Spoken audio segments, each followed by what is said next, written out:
Nighasan police मुर्दाबाद, police प्रशासन मुर्दाबाद, पुलिस प्रशासन मुर्दाबाद, निघासन पुलिस मुर्दाबाद।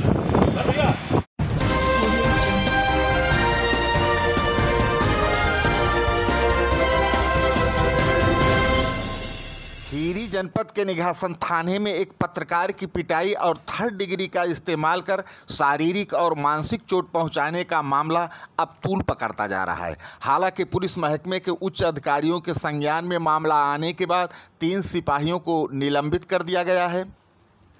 पीड़ित पत्रकार विकास दीक्षित के साथ अन्य पत्रकारों का कहना है कि थाने में ले जाकर चोट पहुंचाने और मानसिक रूप से टार्चर करने का सूत्रधार तो निघासन थाना प्रभारी है, जिसके ऊपर कार्रवाई क्यों नहीं हो रही है। निघासन लखीमपुर खीरी के पत्रकार विकास दीक्षित अटल को कल जिस प्रकार से निघासन थाने में लाकर उनकी पिटाई की गई और उनके साथ 3rd डिग्री का इस्तेमाल किया गया, वह अत्यंत निंदनीय और भर्त्सना युक्त है। अधिकार सेना इस मामले में दोषी पुलिसकर्मियों के खिलाफ FIR और उनके तत्काल निलंबन की मांग करती है। कल 15 अगस्त को पूरा देश आज़ादी का अमृत महोत्सव मना रहा था। बड़ी शर्मिंदगी की बात है, बड़े ही अफसोस के साथ हमको कहना पड़ रहा है कि हमारे एक पत्रकार साथी जिसका नाम विकास दीक्षित है, उसे निघासन पुलिस से एक मामूली विवाद में, पति पत्नी के विवाद में पुलिस थाने लाकर उसकी इतनी बेरहमी से पिटाई कर दी, उसको तालिबानी सजा दी गई। लगातार इसमें उच्च अधिकारियों को शिकायत की गई, कहीं कोई कार्रवाई नहीं हुई। मात्र 3 सिपाहियों को निलंबित किया गया। थाने के अंदर कोई घटना होती है तो कोतवाल जिम्मेदार होता है, अपराध इंस्पेक्टर जिम्मेदार होता है, वहाँ के CO जिम्मेदार होते हैं, मगर केवल सिपाहियों को निलंबित करके एतसरी कर ली गई। मैं जो सूबे के मुख्यमंत्री योगी आदित्यनाथ हैं, जो देश के प्रधानमंत्री माननीय नरेंद्र मोदी जी हैं, अपील करता हूं हमारे पत्रकारों को सुरक्षा दी जाए, इस मामले में न्याय दिया जाए। जय हिंद, जय भारत। इसी बात पर आक्रोशित पत्रकारों ने जनपद के कई स्थानों पर धरना प्रदर्शन किया और कार्यवाही की मांग उठाई। देखा जाए तो पीड़ित के साथ अन्य पत्रकारों का यह सवाल वाजिब भी है, क्योंकि 3 सिपाहियों के निलंबन से यह बात तो साफ हो गई कि 14 अगस्त की रात निघासन थाने के भीतर एक पत्रकार के साथ जो हुआ वो थाना पुलिस की बर्बरता है और शायद पुलिस के उच्च अधिकारियों ने इसी की सज़ा 3 सिपाहियों को निलंबन के रूप में दी। अब सवाल ये उठता है कि निघासन थाने में जो गैरकानूनी काम पुलिस ने किया उसे रोकने और ऐसा किसी के भी साथ ना होने की जिम्मेदारी थाना प्रभारी की होती है।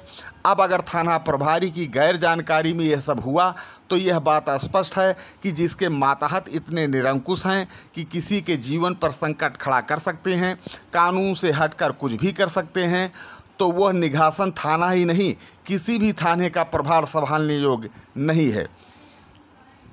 उसको थाने से हटाया जाना जरूरी है और यह थाना प्रभारी की जानकारी और सय पर यह सब हुआ तो कार्रवाई होनी चाहिए।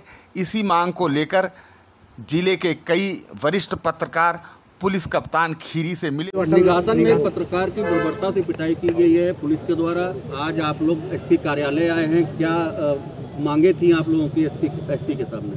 परसों शाम को निघासन के पत्रकार जो वहाँ से अमृत विचार अखबार में समाचार लिखते हैं, निघासन की पुलिस पकड़ ले गई और रात में 3rd डिग्री का इस्तेमाल किया। उनको बहुत मारा, उनके गहरे गहरे घाव हो गए। ये बात हम लोगों को पता चली तो ये अत्यंत दुखद बात है। स्पष्ट निर्देश हैं थाने में किसी को न मारा जाए, इसके बावजूद एक पत्रकार जो खबरें लिखता है उसको इस तरह मारना अमानवीय कार्य था। इसी मुद्दे पर विकास दीक्षित उर्फ अटल को यहाँ बुलाया गया, उनके साथ अन्य साथी भी आए, मुख्यालय के भी साथी थे। हम लोग पुलिस अधीक्षक से मिले।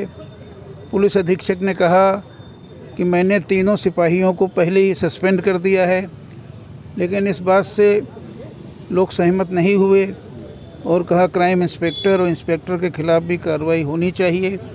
इस पर पुलिस अधीक्षक ने कहा चूँकि गलती जिसकी है वो सस्पेंड हुआ है और जिसकी गलती नहीं उस पर कार्रवाई का कोई औचित्य नहीं है।